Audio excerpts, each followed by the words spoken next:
Assalamualaikum warahmatullahi wabarakatuh. Alhamdulillahi rabbil alamin wassalatu wassalamu ala asyrafil anbiya'i wal mursalin Muhammadin wa alihi wasallam. Fa in asdaqal hadits kitabullah wa khairal hadi hadi Muhammadin sallallahu alaihi wasallam. Wa syarrul umuri muhdatsatuha wa kullu muhdatsatin bid'ah wa kullu bid'atin dhalalah wa kullu dhalalatin fin-nar. وقال رب اشرح لي صدري ويسر لي أمري واحلل عقدة من لساني يفقهوا قولي. Alhamdulillah, bersyukur kehadrat Allah Subhanahu wa taala kerana dapat bersama lagi pada malam ini. InsyaAllah pada malam ini kita nak sambung lagi perbincangan hadis yang ke-38. Hadis yang ke-38, At-taqarrub ila Allah bin nawafil min abwab walayati. Mendekatkan diri kepada Allah dengan melakukan ibadat-ibadat sunat adalah dikira antara pintu-pintu untuk mendapat perlindungan Allah Subhanahu wa taala. Jadi pada minggu sebelum ini kita telah pun bincang hadis ini dari beberapa sudut lah, khususnya dari sudut bahasa. InsyaAllah pada malam ini sebelum kita buat kesimpulan istinbat daripada hadis ini, kita nak sebut beberapa perkara secara ringkas berkaitan dengan wali Allah ini. Beberapa panduan lah. Kerana ulama ni dia banyak sebenarnya kitab-kitab yang ditulis khusus membincangkan tentang awliya Allah ini. Banyak. Jadi kita nak tengok lah yang dimaksudkan wali Allah tu siapa dia. Apakah wali Allah tu eksklusif pada orang tertentu ataupun dia boleh sesiapa saja tu ada harapan, ada kelayakan untuk menjadi wali Allah itu. Jadi insya-Allah kita tengok kali ini dalam konteks sebenar lah, mengikut pandangan ulama kita. Sebelum daripada itu, saya nak sebut dulu beberapa perkara yang berkait dengan fakta yang terdapat dalam hadis ini, khususnya yang berkait dengan amalan fardu dan amalan sunat. Kerana dalam hadis ini saya baca sekali lagi hadis ini. An Abi Hurairah radhiyallahu anhu qala Rasulullah sallallahu alaihi wasallam, inna Allah ta'ala qala man 'ada li waliyan faqad adantu bil harb wa ma taqarraba ilayya 'abdi bi shay'in ahabba ilayya mimma aftaradtuhu alayhi wa la yazalu 'abdi yataqarrabu ilayya bin nawafil hatta uhibbah fa idza ahbabtuhu kuntu sam'ahu alladhi yasma'u bih wa basarahu alladhi yabsuru bih wa yadahu allati yabtishu biha wa rijlahu allati yamshi biha wa la in sa'alani la'utiyannahu wa la in ista'adani la'u'idhannahu. Rawahu al-Bukhari. Diriwayatkan daripada Abi Hurairah radhiyallahu anhu, kata beliau, Rasulullah sallallahu alaihi wasallam telah bersabda, sesungguhnya Allah Ta'ala telah berfirman, sesiapa yang memusuhi wali, maka sebenarnya sesungguhnya aku isytiharkan perang dengannya. Apa-apa amalan yang dilakukan oleh hamba-Ku dengan maksud untuk mendekatkan diri kepadaku, lebih aku sukai.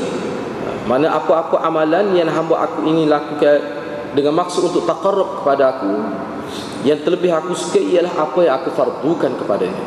Mana aku lebih suka aku fardukan dia buat apa. Kalau dengan maksud untuk taqarrub kepada aku, kata Allah. Terus menerus hamba-Ku melakukan taqarrub kepadaku, yakni amalan-amalan yang boleh mendekatkan diri kepada Allah berupa ibadat-ibadat sunat, sehingga sampai ke peringkat aku kasih kepadanya. Maka apabila aku kasih, aku cinta, aku sayang kepadanya, aku adalah pendengarannya yang dia buat mendengar dengannya. Aku adalah penglihatannya yang dia akan melihat dengannya, dan aku adalah tangannya yang ia akan memegang dengannya, dan aku adalah kakinya yang ia akan berjalan dengannya. Jika ia minta sesuatu kepadaku, pasti aku akan tunaikan. Jika ia mohon perlindungan kepadaku, pasti aku akan perkenankan. Pasti aku akan tolong pasti akan tolongnya. Rawahul Bukhari. Hadis ini diriwayatkan oleh Imam Al-Bukhari. Jadi banyak dah kita bincang, banyak perkara dah telah kita bincang sebelum ni yang berkait dengan hadis ini. Cuma pada malam ini berdasar kepada hadis ini kita nak tengok sikit dari segi kaedah. Berdasar kepada hadis ini dia ulama ada buat kaedah, antaranya kerana faham istinbat daripada hadis ini. Misalnya dalam kitab Al-Ashbah wan Nazair Imam Suyuti, beliau telah membuat kaedah yang ke-21. Dalam kitab dia tu kaedah yang ke-21 tu dia semacam ambil faham daripada hadis ini, iaitu al-fardu afdalu minan nafl. Amalan fardu itu dia lebih mulia, lebih besar, lebih kuat, lebih besar pahalanya daripada amalan sunat itu, hak fardu, secara perbandingan. Jadi kaedah itu dibuat adalah kerana memahami maksud hadis yang ke-38 ini. Jadi dia buat mana kaedah khusus kalau kita nak banding. Kerana ibadat sunat ni kira-kiranya lebih banyak daripada ibadat wajib ni. Jadi kalau kita nak banding ibadat wajib dengan ibadat sunat, mana yang lebih afdal, lebih besar kedudukannya. Walaupun hak fardu ni memang benda yang amalan yang wajib, yang mesti dilakukan. Hak sunat ni ditarikkan seperti mana hak kita kata sukarela lah. Mana kalau buat boleh pahala, kalau tak buat tidak dikira dosa. Jadi kedudukannya fardu ni lebih mulia lah berdasar pada hadis ni.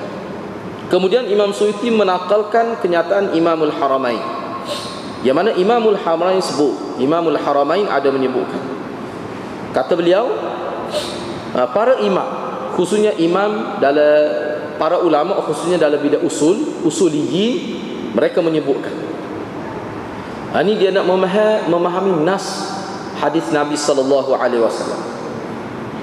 Kata para ulama, ini mengikut nukilan Imamul Haramain. Imamul Haramain tu Buku Imam Ghazali. Imamul Haramain, dia kata Allah Subhanahu wa taala mengkhususkan kepada nabinya dengan mewajibkan sesuatu li ta'zimi thawabi, dengan maksud untuk menyatakan bahawa perkara yang difardukan itu, yang diwajibkan itu adalah besar pahalanya. Jadi kalau mengikut kebanyakan ulama, ini semacam satu kaedah lah, suatu perkara yang penting yang perlu kita bagi perhatian. Bila mana Allah Subhanahu wa taala mewajibkan sesuatu amalan, mengkhususkan kepada nabi dia, supaya nabi dia sampai kepada umat tentang amalan yang wajib secara khusus, dengan namanya terang secara khusus, maka itu tanda bahawa amalan itu besar sangat pahala dia. Dia itu ta'zim thawabi, untuk menyatakan besar pahala. Kerana pahala amalan fardu ini berdasar kepada hadis daripada Salman Al-Farisi. Walaupun hadis ni kalau kita cek dalam kitab dia hadis dhaif. Misalnya dia Umar tapi sini dia tidak sebut dia Umar gitu. Tapi kalau kita tengok dalam penilaian ulama, mana hadis ini dhaif ya. Tapi ini untuk dia kira untuk amalan lah. Untuk amalan. Sebab dalam kenyataan setengah ulama, mana hadis ini mana dhaif bukan jiddan, mana boleh digunakan. Tapi setengah ulama dia tak sah ni. Setengah ulama sebab dia kata ini berkait dengan apa ni, kelebihan besar sangat. Tak apalah dia buat mari juga, mana dia pakai pendapat habulin. Tapi kita ingatlah hadis dhaif ni kalau sekiranya ada dalam satu-satu masalah yang sama, ada yang dhaif, ada yang sahih, kita tak boleh ambil yang dhaif tu walaupun tidak dhaif jiddan. Itu kaedah dia tu. Kalau dalam bab amalan, dalam bab kelebihan fadail amal misalnya, kalau ada sahih tak boleh. Ataupun kelebihan amalan itu yang disebut oleh hadis yang dhaif tiba-tiba nampak bercanggah, itu tak boleh juga. Boleh jadi mungkar dan sebagainya. Jadi kena tengok mana kata ulama sebut kata hadis dhaif boleh beramal untuk bahagian fadail amal ni, mana kalau tak ada pilih tu je saja yang ada.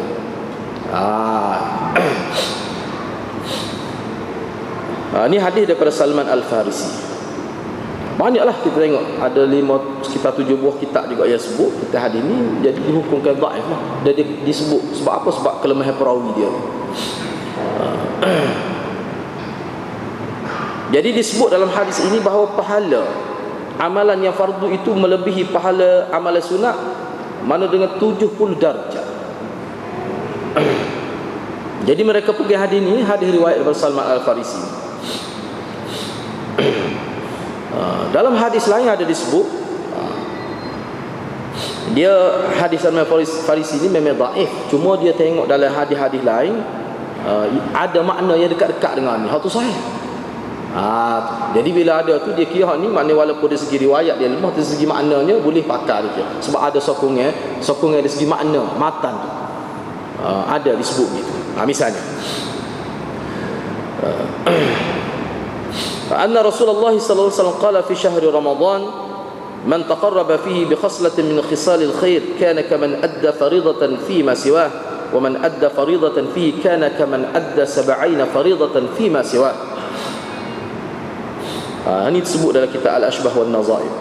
Sesiapa yang menghampirkan diri, yakni melakukan amalan-amalan saleh dalam bulan Ramadan, mana satu kebaikan dia, satu amalan, yang mana amalan itu amalan-amalan kebaikan dia buat dalam bulan Ramadan, jadi dia dapat kelebihan seperti mana orang yang melakukan ibadat fardu dalam bulan lain. Mana kalau dia buat hak tidak fardu tapi dia buat dalam bulan Ramadan, mana dia boleh pahala seperti amalan fardu yang dilakukan dalam bulan hak tidak Ramadan. Begitu juga sesiapa yang melakukan ibadat fardu dalam bulan Ramadan, dia akan dapat kelebihan 70 kali ganda juga. Kalau nak banding amalan fardu itu dibuat hak dalam bulan lain, mana kelebihan khusus bulan Ramadan lah disebut begitu. Jadi kelebihan hak ni kalau mengikut ulama, kalau kita tengok dalam syarah dia lah, ni tidaklah secara mutlak. Jadi lebih tu maknanya lebih tu berdasar pada kali. Nilai dia tu tak tahu berapa, 70 kali. Lepas tu nilai sebenarnya berapa wallahu alam, tidak tahu. Cuma nak ayatnya ada lebih tu. Sebab dia bilangnya 7 dalam bahasa Arab ni, dia nak katakan, dia nak sebut maknanya banyak. Dia nak sebut banyak. Dia nak sebut sekadar banyak sahaja. Bukan nak tahdid 70, maknanya tak boleh lebih pada 70. Tak. Boleh lebih daripada 70 tu, boleh lebih. Gitu. Tapi tak apalah, kukuk mana pun kenyataan yang disebut dalam Ashbah wan Nazair bahawa amalan fardu ni lebih daripada amalan sunat, ni semua terima ni. Walaupun ada juga setengah-setengah masalah tu dia berbeza. Misalnya di sini, walau bagaimanapun Imam Suyuti sebut juga yang berkecuali. Mana yang tidak kena dengan kaedah ni, yang lari daripada kaedah ni. Misalnya ibtida'us salam sunnah. Kita bui salat tu sunnah bui salat. Tetapi jawab salat tu fardu. Tapi hak ni semua ulama kata hak sunat tu lebih besar. Wal ibtida' afdal, memulakan bui salat tu, hak tu semua ulama kata hak tu afdal walaupun dia sunat ya. Jawab tu fardu. Tetapi ibtida' kita yang memulakan salam assalamualaikum itu hak tu lebih. Dia ada juga hak lari daripada kaedah tadi. Sebab tengok kepada hadis Nabi, sebab Nabi sebut ni, wa khairuhuma alladhi yabda'u sahibahu bis salam. Mana di antara dua orang lah paling kurang Nabi kata, hak mana hak mula-mula bui salat, dia dapat kelebihan daripada yang jawab salat tu. Sedangkan hukum jawab ni dalam hadis lain kata memang mesti jawab wajib tu. Tu memang wajib, semua ulama terima tu wajib tu. Sehukum umum lah, hukum umum. Jawab tu mesti bunyi ke hak tu ada perbahasan khusus lah pula nya.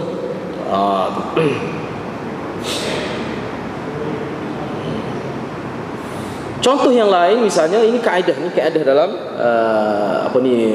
usul fiqh disebut. Misalnya ibra'ul mu'sir mustahab wa inzaruhu wajib wal ibra' afdal. Ini bab hukum hutap-yutal. Mana kita tolong orang susah tu, itu molek tu, sunat tu, boleh pahala, benda yang boleh pahala lah, dia anggap baik.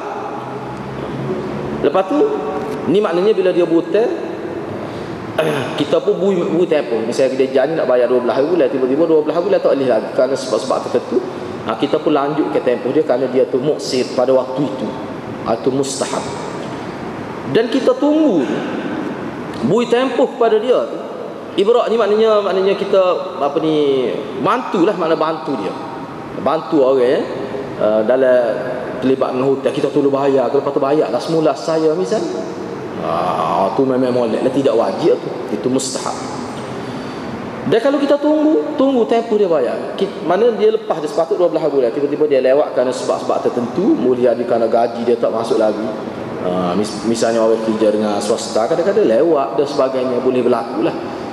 Jadi kita pun tunggu tempoh pada dia. Tu setengah ulama kata tu wajib tu. Wajib. Wal ibra afdal, tetapi kalau kita lepas kata biarlah, kita langsar ke hutang. Mana kita kata kita tak saya ambil tu, kita nak ambil sekarang. Tu hak lebih. Tu lebih afdal tu. Betul afdal tu. Dia hutang kita tak payah. Kita tahulah dia tu susah sungguh misalnya. Bak taraf ekonomi manusia ni dia tidak sama. Kalau kita buat lagu tu. Tu afdal tu. Tu afdal. Jadi hak afdalnya ibra. Sedangkan ibra tu tidak wajib, tetapi dia afdal. Hak wajibnya inzar. Hak ibrak muksir tadi mustahab, sunat ya. Mana inzar itu wajib. Tetapi ibrak itu hak dikatakan mustahab itu hak tu lebih afdal. Mana kita lepaskan dia, biarlah. Kita tak usah ambil misalnya sebab kita kaya dah. Kalau tak ambil tu, tak lihat tu, tidak jadi susah kita misalnya. Jadi kita mikir benda-benda yang positif lah kau. Sebagai orang Islam, itu afdal. Jadi hak tu lebih. Contoh lain lagi. Misalnya azan itu sunat. Azan sunat. Dia tu lebih afdal daripada imam. Azan itu sunat. Dan dia itu lebih afdal daripada imam. Sedangkan jadi imam itu kira-kiranya wajib lah bila nak sembahyang Jumaat. Imam itu wajib. Tak jadi Jumaat tak ada tu imam. Dia kiranya kira wajib lah hukum. Ni hukum secara umum. Tetapi hukum mana pun azan itu lebih afdal. Begitulah seterusnya. Misalnya wudu sebelum masuk waktu, katakanlah pukul 12 kita ambil wudu, maknanya semayanya ataupun sebelum masuk waktu zuhur, sebelum masuk waktu kita ambil wudu, itu sunat. Tetapi kalau selepas masuk waktu kerana nak semaya lah, hukum dia wajib. Terturah tu tidak sah. Kita kata salat itu tanpa wudu, maknanya dia ada wudu ni, wudu bukan kerana nak semaya, dan wudu kerana nak semaya. Wudu tidak kerana nak salat itu semata-mata kita nak amal sunnah Nabi. Sebab Nabi ni, kalau kita tengok dalam hadis Nabi ni, kalau orang salat, dia ambil air semaya dulu, baru dia jawab salat. Sebab assalamualaikum, assalam tu dikira nama Allah. Itu ajaran Nabi sallallahu alaihi wasallam. Tahu itulah Nabi. Mana kalau dia tak ada air semaya, dia tak jawab, dia ambil air semaya dulu. Misalnya ada dalam hadis yang sahih disebut, selepas dia qada hajat, lepas tu dia tak ada nak ambil ismail, orang bisa dia nak jawab tu dia tayamum. Tayamum. Atau khilaf lah pula tayamum tu, apakah tayamum itu boleh digunakan untuk solat atau tayamum tu sekadar untuk supaya ada. Tu khilaf pula ulama lah. Tapi hukum mana Nabi ni, mana hak dia pertemna hak sunat tu, dia tak ada ulama faham hak tu wajib. Tapi nak ayatnya Nabi ni dia jaga. Jadi wudu sebelum masuk waktu, yang orang panggil wudu sunat tu, hak tu memang dia lebih afdal nak banding dengan hak wajib lagi. Sebab tu setengah ulama dia kata ni hukum secara umum lah juga. Mana amalan fardu itu kalau kita buat hak tu saja, dia tidak memadai, walaupun hak lain itu sunat. Sebab apa? Sebab dia amal fardu ni tak banyak sebenarnya, sikit lah hak fardu ain, tak banyak nak banding hak sunat. Yang kedua, walaupun bunyi hak ni fardu, hak ni wajib, dah hak ni sunat, tetapi kalau kita perhati, ni kita nak tengok orang panggil bagaimana praktik Nabi secara orang panggil sifat budaya Nabi. Hak sunat ni dia buat berjejer lama dia buat.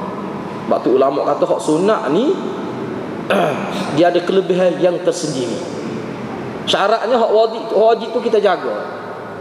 Dalam hadis sebut, hadis lain pun ada sebut bahawa hak wajib ini memang dia kena jaga lebih penting daripada hak sunat, kerana dia wajib.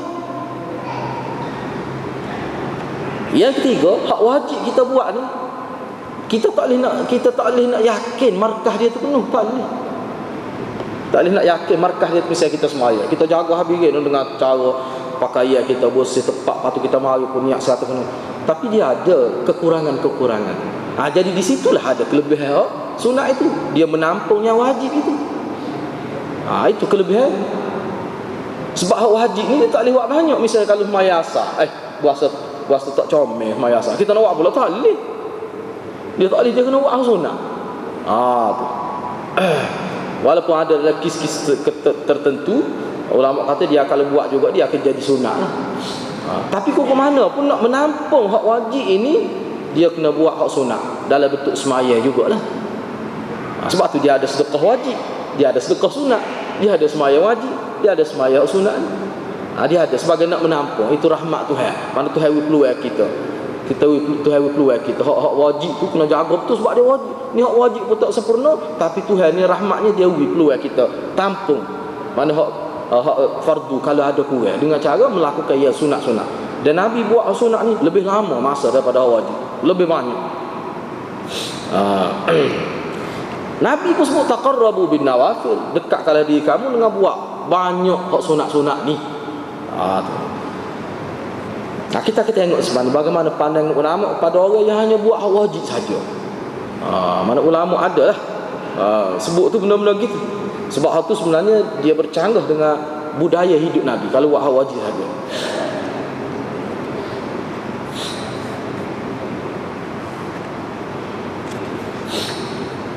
Okey, baik, tak apalah. Jadi setengah ulama menyebutkan bahawa kalau seseorang yang buat hak wajib saja, dia tidak buat hak sunat,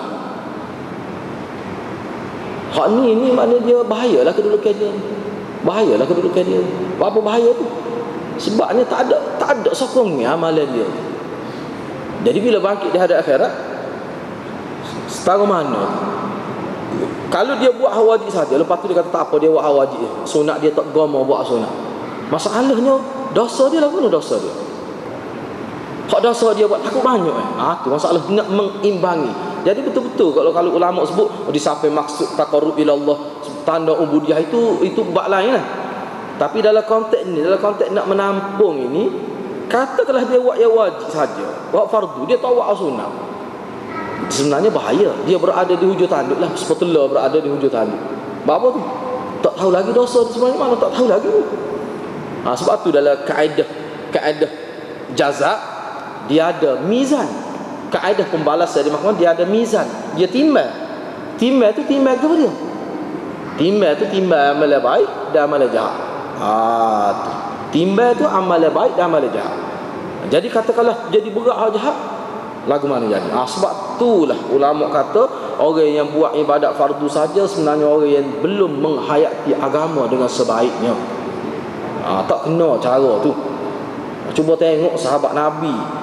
Dalam kitab Syiah pun sebut sahabat Nabi ni, dalam kitab Syiah pun sebut sahabat Nabi ni bila semaya lamanya sujud. Sayyidina Ali puji sahabat-sahabat Nabi. Dalam kitab Nahjul Balaghah itu dia kata, aku tengok sahabat-sahabat Muhammad ni bila dia sujud malam sampai debu. Lama sujud tu malam. Ibadat sunat dia buat secara individu, tak apa, dia sujud tu lama sehingga berdebu habis putih ni, kesal debu. Kadang-kadang dia jadi golek ke pipi, waktu dia lenguh tekuk ni. Tu Sayyidina Ali sebut dalam kitab Nahjul Balaghah. No yang amalan sahabat. Tu kalau dalam bab sunat. Jadi kalau kita tak boleh tahap tu pun kena tekan juga ibadat sunat. Sebab kalau kita perhati pada hadis ni, hak ibadat wajib tu Allah kata aku paling suka lah. Hak aku kalau dia nak taqarrub pada aku suka, hak paling aku suka buat hak wajib. Ini semua ulama sebut ini nak ayatnya hak mula-mula di segi tertibnya. Bukan bermakna hak lain tidak penting, tidak. Sebab tu dia sebut wala yazalu abdi yataqarrabu ilayya bin hatta uhibba. Jadi kalau sekiranya hamba aku terus-menerus buat samalah, hak sunat-sunat tu sampai ke peringkat aku saya, sampai jadi aku saya ke dia. Di sinilah ulama kata, sebab tu dia buat tajuk ni. Sebab tu dibuat tajuk bahawa buat melakukan amalan-amalan sunat adalah pintu untuk mendapat walayatullah, untuk mendapat perlindungan daripada Allah. Ulama kata hak ni dia ada dua makna. Bila kita buat ibadat sunat, siapa peringkat jadi kita jadi walayatullah, mana Allah jaga kita, semana kita banyak buat ibadat sunat sehingga peringkat kita jadi wali Tuhan. Wali Tuhan ni maksudnya satu kedudukan makam dalam agama. Jadi dua perkara lah. Waliullah ni dengan erti Allah jaga dia. Kalau kita terjemah begitu, orang panggil terjemah fa'il bimaknal maf'ul, dia panggil. Dalam istilah orang jarak, kalau kita kata waliullah ataupun dapat walayatullah, kalau kita terjemah maknanya Allah jaga kita. Siapa satu peringkat, siapa Allah jaga kita, tak ada lah hadirat. Kalau Allah jaga kita, tentu selamat lah.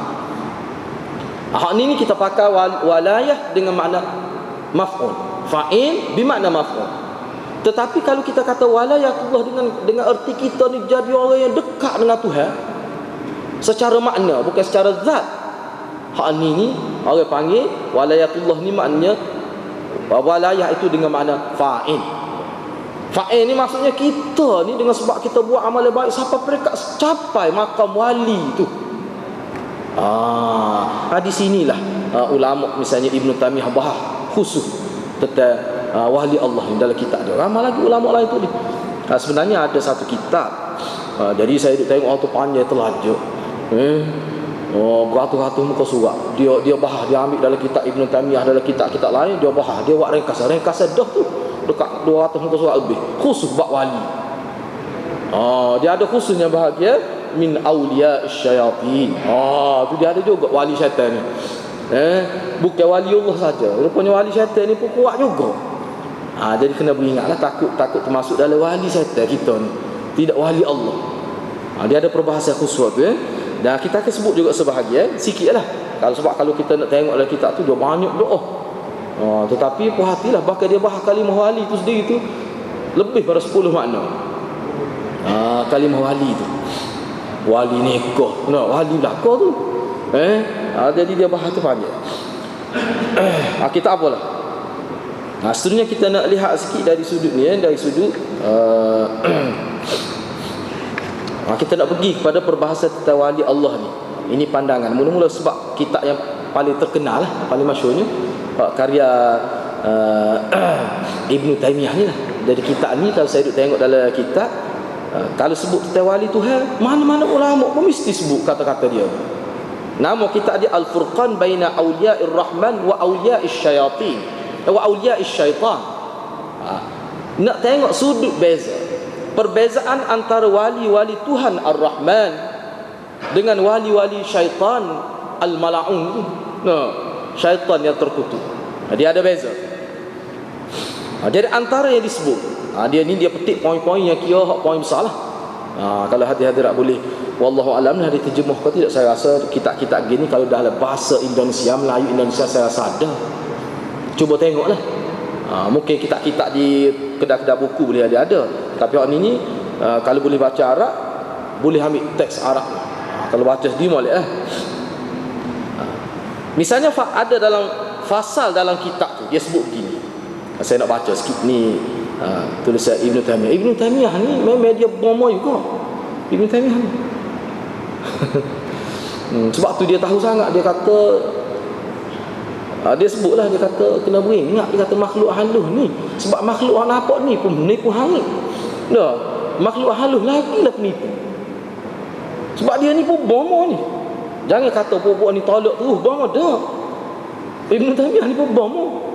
Dah sakit pasal tu, bagi hospital doktor nak buat mana, paling tidak dia tak tikak dia tutup habis dengan jari tu. Para kawan itunya tidak gila. Masuk gangguan makhluk halus boleh berlaku. Dia sendiri pun ada pengalaman. Dalam kitab dia saya baca, dia pun bomoh.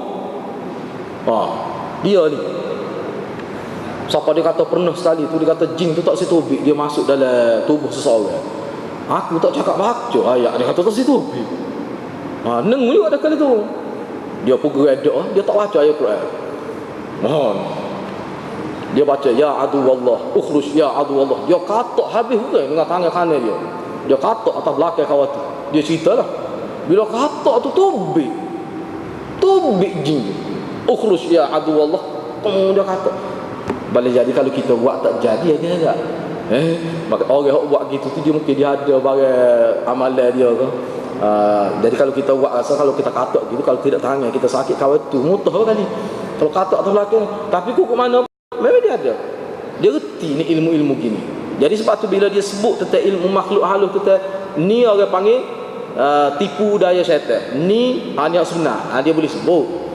Sebab dia bidal dia. Misalnya dia sebut, dia kata ini intipati dia.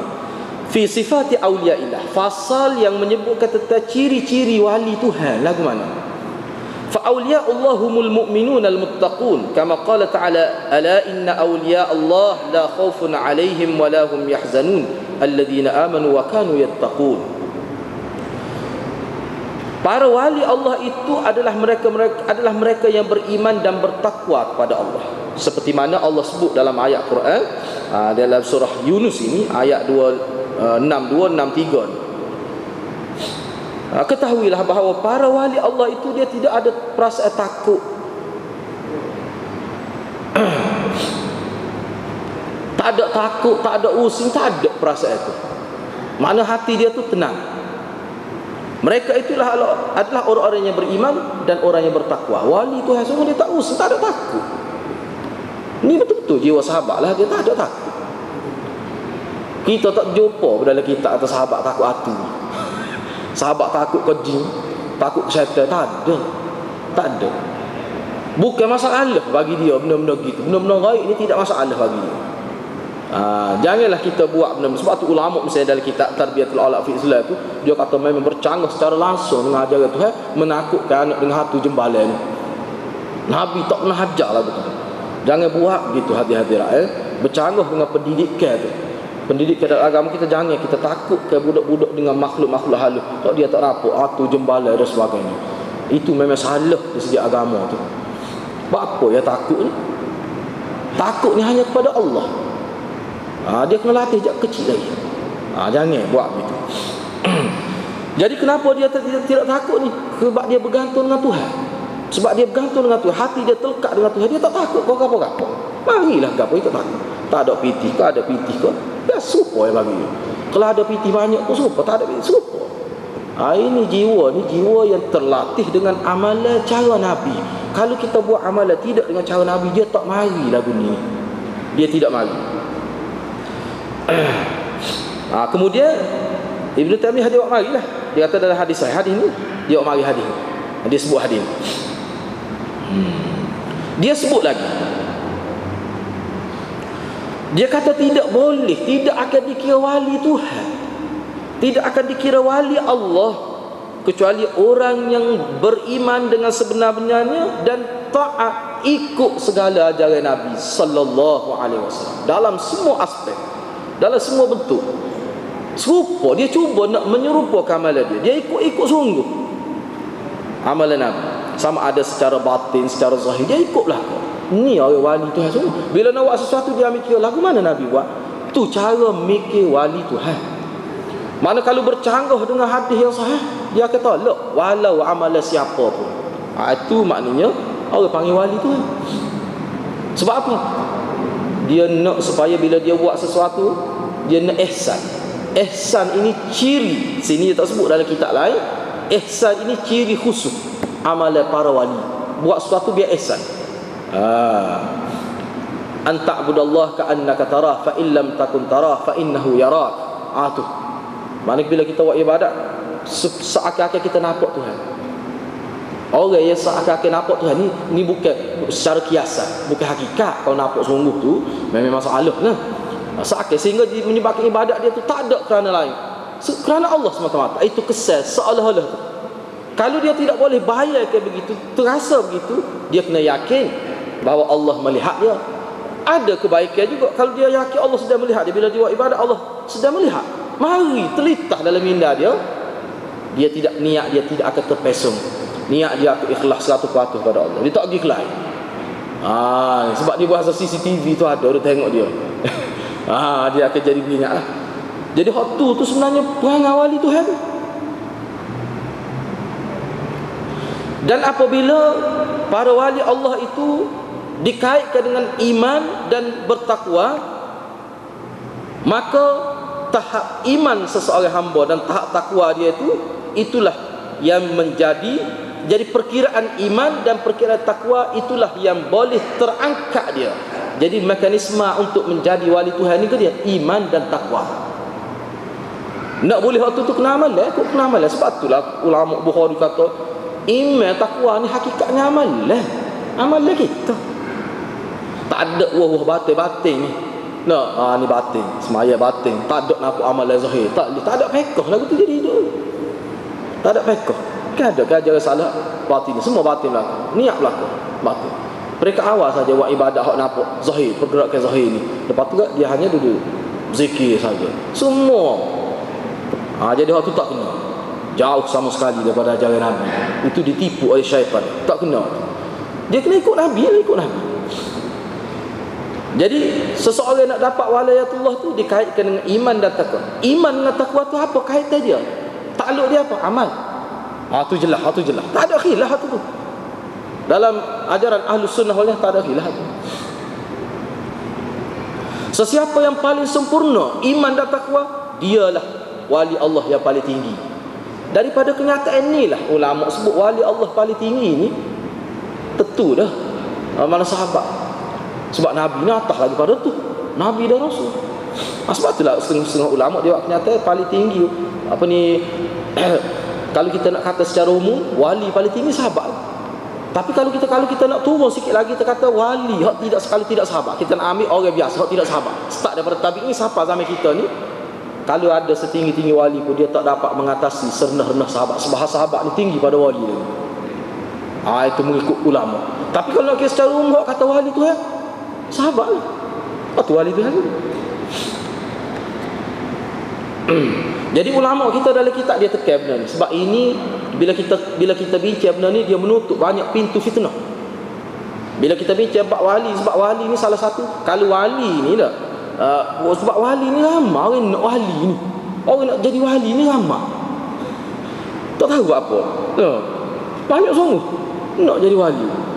Tapi bila nak kata macam-macam lah dia, cara dia buat setengah tu nak wali biar cepat. Dua kali jemaah dia jadi wali lagi. Hak tu yang jadi kadang-kadang tu dia beramal luar biasa tu. Siapa merah putih mata tak tubik ke kedai nak jadi wali. Dia ingat lagu tu jadi wali.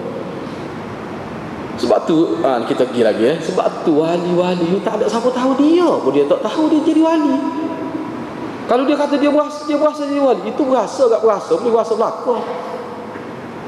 Hakikat tak ada siapa tahu. Cuma ciri-ciri itu kadang-kadang tidak tepat. Sebab itulah ulama kita kata Allah tidak fardu ke kita menjadi wali, cuma Allah fardu ke buat amalan. Tapi kalau amalan kita tu dia ada kemampuan jadi wali tu. Bila jadi tu kita tak tahu benar itu. Tak ada siapa tahu. Jadi bila tak ada siapa tahu, jangan dakwa dan jangan kita dakwa orang lain wali. Jangan dakwa. Cuma di hadis ni mengikut ulama dia ni hadis sebagai tarhib, peringatan, tahdzib, peringat. Apa? Jangan kamu buat nyanyi pada takut dia tu wali Tuhan. Tu takut dia tu wali. Kalau dia wali Tuhan, ni hadis man adani waliyan faqad adza. Takut dia tu wali Tuhan. Kita nampak dia tu lemah, tak ada mengaji pun tak pandai, kita pun hina dia. Tiba-tiba dia tu wali Tuhan. Sebab dalam kenyataan Ibn Taymiyah dan ulama wali Tuhan ni boleh jadi dia petani, boleh jadi. Semua umat Nabi Muhammad mengucap la ilaha illallah, dia mampu menjadi wali Tuhan. Allah Maha tahu dia nak uji siapa pangkat wali ni. Kadang-kadang dia uji pada ulama, kadang-kadang dia uji pada tujar peniaga, kadang-kadang dia uji pada pekebun, kadang-kadang dia uji pada orang tukar kayu. Ikut dia uji wali. Dia Maha tahu. Sebab jiwa wali ni dia tak serupa jiwa manusia biasa. Dia ada kelebihan. Hak tu tak ada siapa tahu, Allah saja tahu. Memang ulama huram gitu. Boleh jadi isteri kita, hak kita nampak tak ada pendidikan, takut dia wali tu. Mana tahu? Sebab tu jangan hina bini ni. Tebal hina bini kat kapal masuk neraka kita. Jangan tebal main. Mari masjid sama rupanya kita berada dalam zon perang dengan Allah Subhanahu Wa Taala. Berat kita. Ni hadis ni orang panggil hadis tarhib, nak beringat sikit. Bila kita nak buat nyanyi kat orang, tama-tama kalau budak, takut dia wali pun tak tahu. Jangan kita main, jangan hina tak terkalu orang ni. Cuba kita tengok lagi. Ulama ni, pemahaman ulama kita. Ulama ni orang ada nama dalam sejarah, ni orang iktiraf.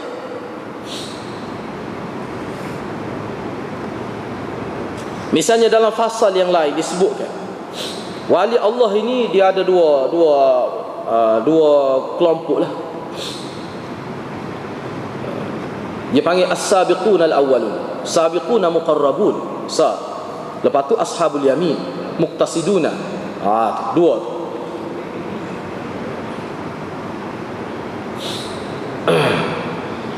Jadi wali Tuhan ni ada dua tabaqah. Tabaqah pertama ni yang peringkat tinggi, iaitu sabiqun.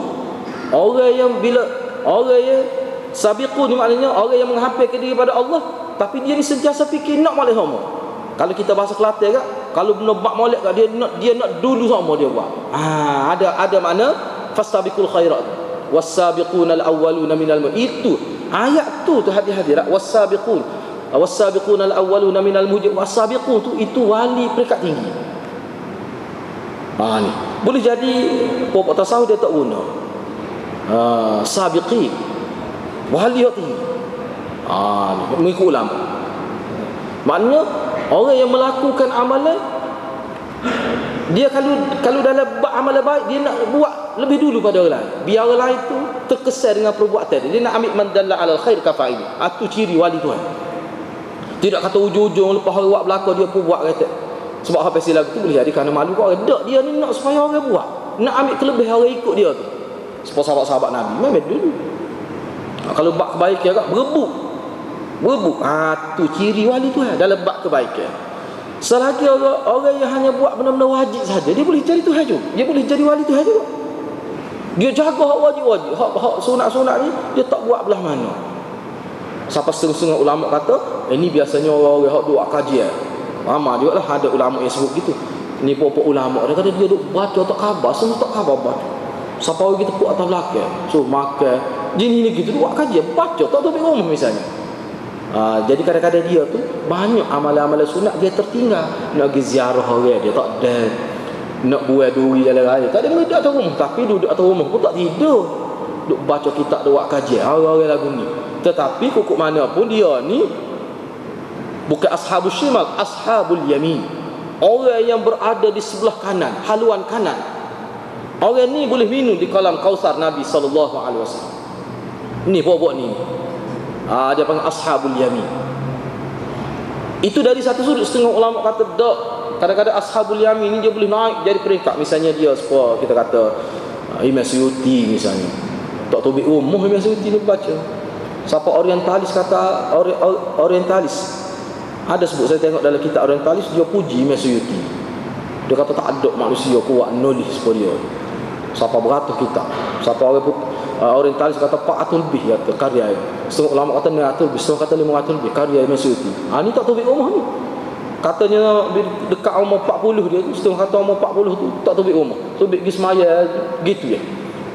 Tak ada hubungan dengan orang buat makan apa tak pergi dah. Buat apa tu? Nak nulis. Lepas tu kita kata banyak benar lah dia tak buat kira-kira hak sunat-sunat saya. Ya betul. Tapi hak dia buat tu sunat kau lagu tu hak dia buat tu. Dia tu. Siapa duk nulis baca siapa setengah ulama siapa buta mata. Apa duk mengenak kitab. Tahu tak nampaklah dia pergi makan gula dengan orang, dia pergi tolong masa rupuk tu tak nampak tu. Orang tak nampak. Tetapi peranan dia tu beribu tahun kesan dia dengan kitab dia tu. Jadi orang-orang lagu ni wali Tuhan. Bukan semua orang boleh buat tu. Tak ada pelik-pelik. Tak ada pelik-pelik benda pelik-pelik ganji-ganji. Semaya zuhur rumah, semaya asam Mekah, semaya rumah pula ngari. Tak ada apa-apa ni lagu tu. Tak ada. Maknanya benda-benda gitu kalau ada berlaku kita duduk dia sudahlah. Kita tengok bagaimana pandangan ulama tentang benda-benda gitu. Semua ulama kata lebih baik tidak dikurniakan keramat. Sebab kalau keramat ni dia lebih banyak fitnah. Kata ulama. Sebab tu setengah ulama dia mengajar hadis dia pesan janganlah kamu bila buat satu nak biar ada keramat. Niat tu tak betul dah. Niat tu tak betul dah. Sebab apa yang nak ada keramat tu apa? Ada kelebihan kau. Boleh jadi pahala besar kau dengan ada keramat cuba ya. Dia hak bahayanya ke dia? dia akan mari satu perasaan ujub ni bangga diri, dia akan mari. Bahaya hadirat tu, bahaya. Sebab tu ulama dia pesan jangan niat gitu dalam amalan. Bila kita ngatik kuat kat mari perasaan nak benda-benda pelik, kena kata a'udzubillahi minasyaitanir rajim. Jangan wi mari lagu tu dalam ibadah. Ibtigha amardatillah ni dia tak boleh ada tu. Jadi kalau kita tengok tu jelas tu, memang betul-betul nak khalis sungguh, nak suci sungguh amalan tu. Jangan ada benda-benda gitu. Benda sebab kadang-kadang orang kita ni, masyarakat Islam ni kadang-kadang dia terpengaruh dengan benda-benda gitu lah. Dia nak tu, nampak kuat berzikir tu apa? Apa yang berzikir kuat? Kalau nak benda tu, tak jadi apa zikir lah tu.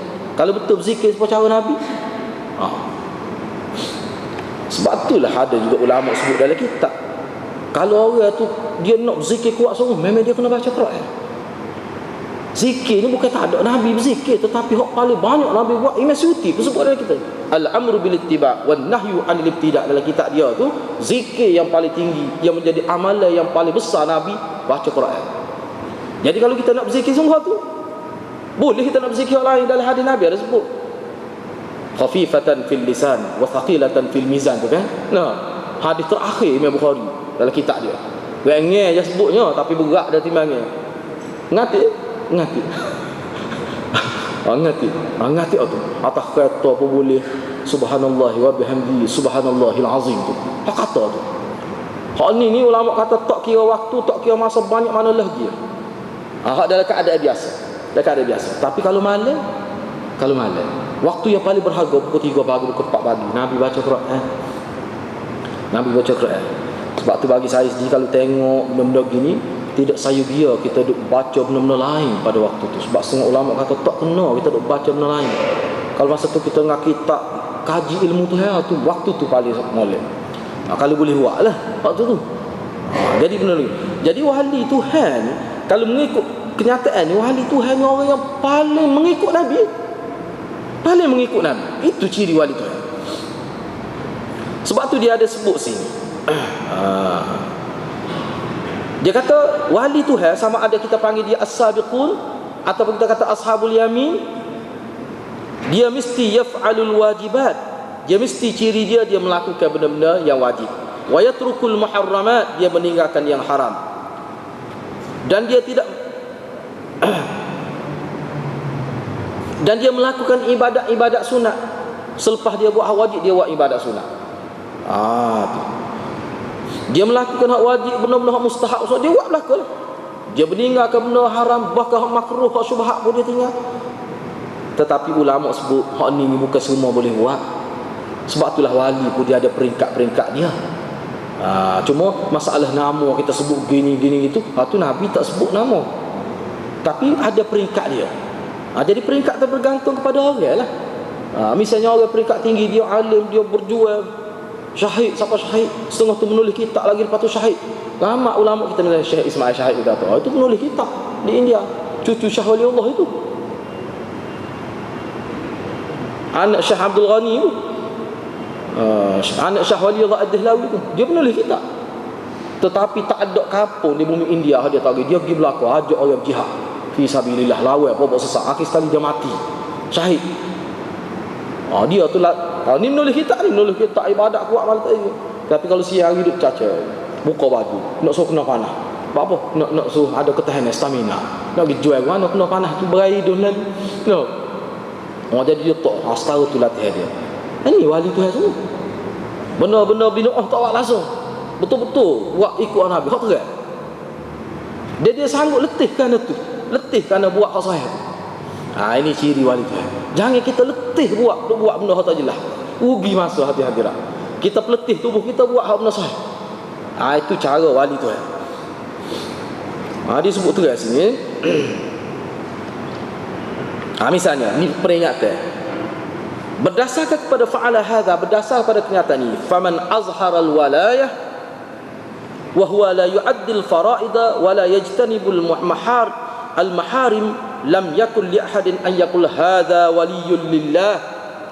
Berdasar pada kenyataan ini, sesiapa yang menzahirkan, menampak kepada orang dia ni wali Tuhan, dia nak orang panggil dia ni wali Tuhan, dan dia cuba buat dia nampak macam wali lah.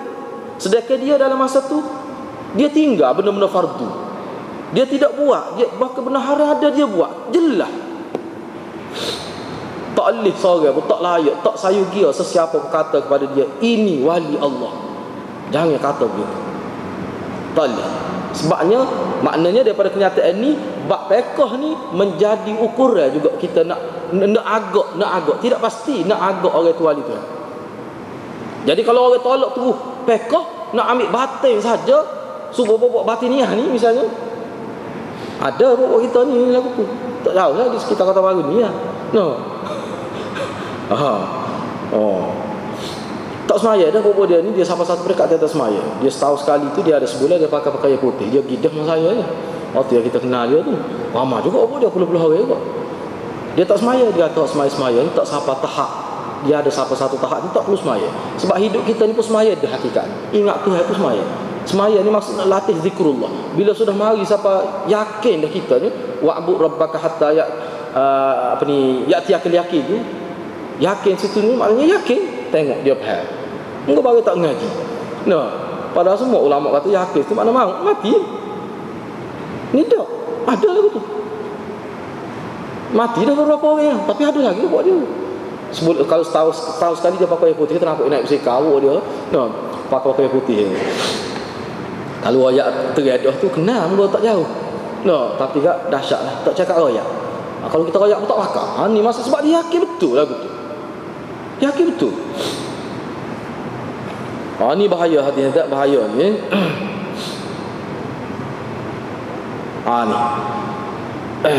Ni satu kau penting. Lagi fasal yang penting juga bab wali Tuhan ni. Walaysa li awliya illa syai'un yatamayyazuna bihi 'an nas fi adh-dhahir min al-umur al-mubahat.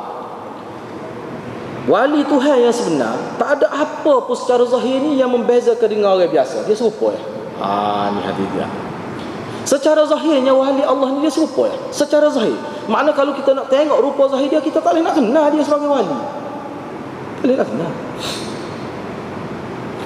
Dan wali Tuhan ni memang mereka ada didapati dalam semua peringkat lapisan umat Nabi Muhammad sallallahu alaihi wasallam. Boleh jadi wali Tuhan tu dia ni orang kampung duk cedon panen padi, duduk pera lembu, boleh jadi dia wali Tuhan, boleh jadi. Boleh jadi wali Tuhan tu cikgu, boleh jadi wali Tuhan tu ulama, boleh jadi wali Tuhan pemimpin. Semua peringkat ada wali Tuhan. Kita tak boleh kata wali Tuhan mesti orang alim, mesti orang berzikir, mesti orang duduk atas masjid saja. Hak nego tu tidak wali Tuhan. Tak mesti. Boleh jadi perniaga itu wali Tuhan. Daripada mana ulama berani kata gitu? Sebab sahabat Nabi dalam pelbagai bidang. Sahabat Nabi ada peniaga, sahabat Nabi ada tukang jahit, sahabat Nabi ada kerja suruh, sahabat Nabi nego, sahabat Nabi jenis berzikir. Ada berlaku sahabat Nabi. Lepas tu kita nak klasifikasi ke wali Tuhan ni, dia mesti duduk masjid saja. Lepas tu Abu Bakar tidak jenis gitu. Bahkan saya mana pekong anak batu orang duduk berzikir dalam masjid setengah hari di. Tengah hari di duduk berzikir dalam masjid. Nuh, dia buat kerja tu. Mu nak berzikir malam-malam, nak sabar dah tanya orang tak kerja. Ni tanya orang kerja perlu kejap dia duduk berzikir lah atas masjid. Tolong saya nak kata, aku pekong anak batu. Apa tu? Bukan lagu tu Nabi mu ajar. Kalau pukul 4 pagi dekat subuh nak sabar. Ni tengah hari dia orang duduk kerja perlu kejap dia duduk ngati. Tak nak sabar tu. Kecuali kita ni sudah peringkat tua tak boleh buat kerja, itu bak lain. Ni tubuh sudah segar orang tahan buat kerja. Apa hidup lagu tu gak buat kerja pun boleh berzikir. Apa tak boleh? Ada hadis banyak yang sebut tentang bagaimana kerja kita jadi ibadat. Nabi sebut khusus dalam Yusuf Qaradawi tulis kitab khusus tu. Al-qiyam wal al-kha fil intaj. Nilai dan moral dalam produktiviti ni. Tulis kitab khusus nah waktu. Hadis-hadis Nabi ayat Quran yang nak menggalakkan masyarakat ni dia jadi produktif dalam pelbagai bidang. Jadi benar-benar tu sebenarnya tidak menafikan wali tu, hati-hati tak tu. Bahaya ni orang kita ingat wali mesti pakai jubah, pakai piah jalan tunduk. Bahaya lagu tu. Tak kena lagu tu. Ya.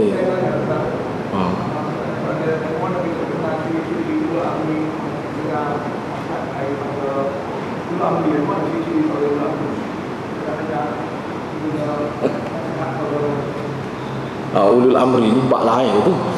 Nah, ciri-ciri pemimpin. Ciri pemimpin ni betul. Kalau kita nak sebut secara umum paling amanah. balik amanah. Kalau dalam kitab bab siasah agak sebut lah. Maknanya tidak dikaitkan, tidak menjadi nombor satu alim dalam bidang agama. Dia ulama tidak kata. Juga dia kepakaran, kemahiran. Lepas tu dari segi kemahiran mengurus atau miskin. Tak dapat tidak tu. Kemahiran mengurus.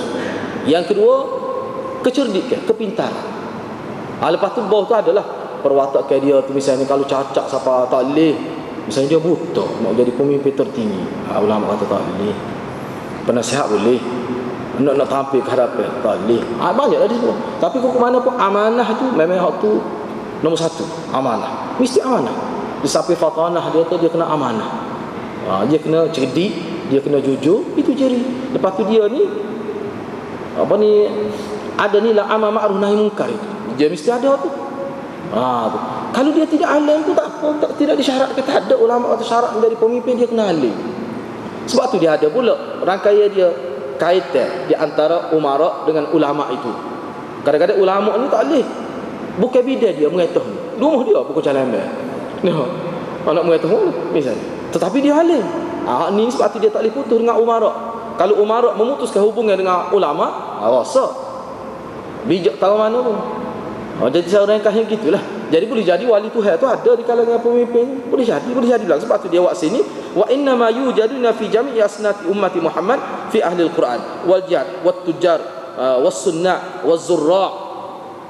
Boleh jadi wali Tuhan yang ada di kalangan ahli-ahli ilmu, ahlul Quran ni ahli ilmu. Boleh jadi orang yang berjihad, wali Tuhan. Orang berjihad pun tidak semesti wali Tuhan. Sebab tu ada hadis sebut berjihad kerana benda, kerana dunia. Tak boleh sah ke wali Tuhan. Kalau dia mati pun tidak dapat darjah syahadah itu. Darjah syahid tak boleh. Begitu juga peniaga. Boleh jadi ada di kalangan peniaga itu wali Tuhan. Begitu juga orang yang bertukar, bahagian kemahiran. Boleh jadi juga. Dia boleh jadi dia ni mana zurak, mana petani. Boleh jadi. Semua lapisan umat Muhammad ni ada wali yang kita tidak tahu. Jadi panjang cerita lah umarak tu. Kita katakan umarak tu dia, tentunya dia ada bakat amanah, jujur dia tu, lepas tu dia cerdik, lepas tu dia ada wak kesalahan misalnya.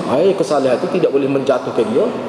Hatta ulama tu kalau dia tak semaya, tak boleh kita nak jatuh dia. Kalau dia muatah tu molek, dia jaga harta rakyat misalnya, dia amanah, tidak kela lah.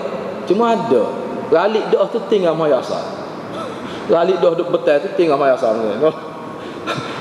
No Allah nak kata galik raja. Syok dah ni duk betul ni lah. Siapa tinggal maya misalnya. Kalau semata-mata hak tu tak boleh nak keluar memberontak tu. Tak boleh nak jatuh ke dia secara kekerasan. Dalam pihak Syafi'i pun sebut gitu. Tak apalah tu cuma sebab kita bincang ni aulia illah, bukan umara Allah, bukan tu. Tak apalah. Saya nak sebut sikit lagi. Ni satu kau lagi. Ini ahli sunnah wal jamaah. Kena faham boleh. Tidak ada disyaratkan bahawa wali Allah mesti maksum. Tak ada. Wali Allah tu mesti maksum. Tak ada. Maksum ni Nabi ya. Wali Allah boleh tersalah. Laisa min syarti wali illa an yakuna ma'sulan wala yakhti. Tidak disyaratkan wali Tuhan tu dia maksum. Maksum makna tak buat salah. Dosa kecil, dosa besar tak ada bagi dia. Dan tidak tersalah. Dia boleh tersalah. Bahkan haruh dia tak tahu syariat. Haruh sebab syariat ni luar. Maknanya tidak alim. Orang alim pun ada dia tidak tahu. Mana mesti syarat kita kata tahu alim nak kita syarat baru syarat untuk sah dia jadi wali tu. Tidak. Mak kita tak uti baca tak uti nulis boleh jadi dia wali tu. Mana tahu. Sebab hati manusia ikhlas ni kita tidak tahu dalam bentuk mana dia tu. Kadang-kadang ulama pun iyalah ulama dia ada penyakit dia. Sebab tu Imam Ghazali kata penyakit ulama ada kitab bab khusus penyakit ulama ni, parah juga penyakit ulama ni. Kalau Imam Ghazali sebut dalam kitab Ihya itu tengoklah situ. Dengki misalnya penyakit ulama. Dengki. Jangan memang dia dengki ulama ni. Parah dia dengki.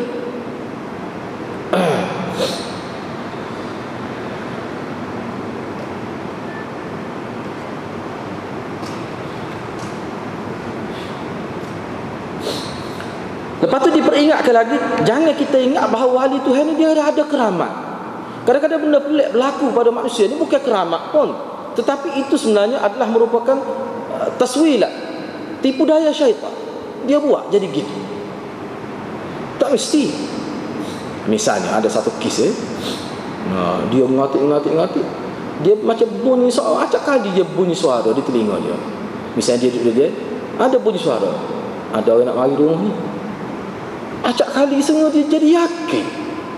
Memang kalau bunyi suara tu mati dah, kawan ni mati dah. Mati dah. Dia bunyi. Akhir sekali kita mari semua. Beberapa kali dia pun dia mari puasa. Dia mari. Tu ulama kata bahaya tu. Dia tak jadi molek aku tu. Dia mari puasa. Tu gak bila mari tu gak dia mula pandai rendah orang lain. Dia mula tu penyakit lagi. Sebab tu ulama kata tak boleh benda-benda lagu ni, dia bahaya. Ya. Dia karamah ni maknanya asal mana karamah daripada mana kemuliaan Tuhan bui. Boleh benda ni kita tidak nafi, boleh berlaku Tuhan nak bui pada siapa misalnya normal. Ulama sebut sihir ni benda yang manusia belajar dengan cara bergabung dengan makhluk halus. Orang panggil ilmu itu sihir. Ulama tak iktiraf. Bahkan saya nama kata syirik tu sihir lah, saya nama kata. Hak karamah ni hakikat sebenarnya ikut ulama, karamah ni hasil kesal amalan. Kadang-kadang tu hawi, kadang-kadang tidak. Karamah ni benda yang tidak boleh dicari, benda kurniaan Allah Subhanahu Wa Taala, hasil daripada amalan kita. Sebab saya nama Hakih dia tahu surat dalam sungai ni tu kan. Semua ulama sebut ini karamah. Saya nama tak kata karamah. Ulama sebut karamah. Saya nama tu pergi dengan yakin tulis surat pada sungai ni. Ketika Amr bin al-As jadi gubernur di Mesir kan. Salah satu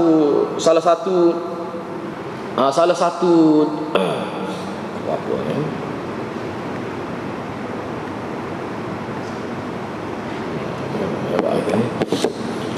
Jadi salah satu amalan syirik yang berlaku di zaman kerajaan Mesir pada waktu sebelum diperintah oleh Islam pada waktu tu, setiap tahun dia puja sungai ni tu berat acara dia kerban ke anak gadis sumpi ratu cantik, dia buat pertandingan dengan ratu cantik, hak comel sekali tu dia humbai, dia bunuh dalam sungai ni.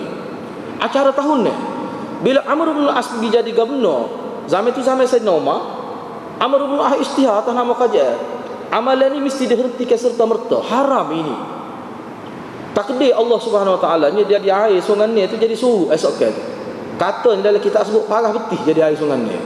Gagal esok kan tu jadi isu tengok ni. Dewa sungai ni marah tu. Jadi menjadi tekanan kepada Amr bin al-As nak melaksanakan hukum tu. Tiba-tiba Allah uji begitu. Dia tulis surat pada Sayyidina Umar. Dia kata berat ni kena tekanan habis sebut dalam media ni. Berat kita kena hentai aku ayat masa tu.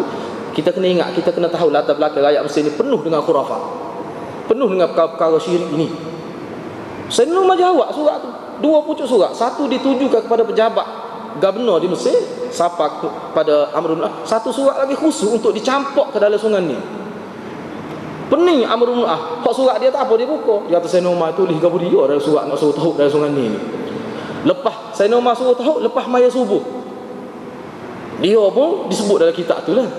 Dia sebelum tahu dia buka surat tu. Dia Sayyidina Umar tulis. Tak ada tidak kata tulis hadis pun, tidak kata tulis Quran. Cuma dia berdialog, dia berkomunikasi dengan sungai ni. Dia kata wahai sungai ni, jika engkau bergerak dengan perintah tu, bergeraklah. Tu yang dia tulis. Tahu tu dalam tempoh 24 jam disebut oleh kita air sungai ni pun naik semula mengikut parah biasa. Ulama kata ni karamah Sayyidina Umar. Satu je hadiratnya. Kalau kita tahulah. Tak, kalau ada lagi begitu tak ada, tapi tak ada ruas suhu tu. Tak ada ruas suhu. Tak ada ruas suhu benda-benda lagu tu. Jadi benda kita kena tahu kalau nak benda lagu tu kena ikut Sayyidina Umar. Kalau kita nak lagu tu kena ikut Sayyidina Umar. Lagu mana amalan Sayyidina Umar? Lagu mana? Lagu mana Sayyidina Umar amal? Kalau tak serupa Nabi dia pakai lalu dah apa baju Sayyidina Umar. Cuba tu email kita buat lagu. Maka kenapa? No. Jadi benda-benda gitulah hadirat. Kalau nak jadi wali Tuhan, beramal waktu pun jangan niat kerana nak jadi wali Tuhan. Kerana Allah. Jadi benda ni kadang-kadang Tuhawi, kadang-kadang kalau Tuhawi pun tak ada siapa tahu. Benda ni peringatan. Sebab tu ulama kata hadis ni peringatan supaya kita tidak izak melakukan sesuatu yang menyakitkan orang. Kalau saya ni benda belajar. Orang tak semaya pun Tuhawi saya ni. Sebab tu ulama sebut karamah ni, orang kita panggil karamah ni, kalau berlaku kepada orang yang warak boleh kita anggap, Tetapi kalau berlaku orang yang kaki maksiat nampak benda-benda pelik, itu tidak karamah itu. Itu tidak karamah. Itu sebenarnya apa ni dia panggil? talbisus syayatin, penipuan syaitan. Syaitan nak tipu dia. Syaitan bagi gambar gini. Jangan itu main. Jangan itu main benda-benda lagu tu, hati-hati lah.